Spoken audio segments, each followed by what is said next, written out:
Hi everyone, in front of me I've got Xiaomi Mix Flip, and let me share with you how to reset app preferences on this device.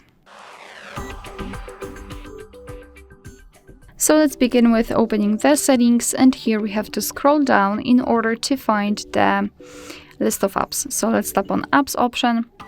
Here we have to tap on Manage Apps on the second position and tap on the three dots icon in the right upper corner. Let's tap on Other Settings, and here we've got Reset App Preferences. Here your device is informing you what it will actually reset, so among others disabled app notifications and background data restrictions for apps.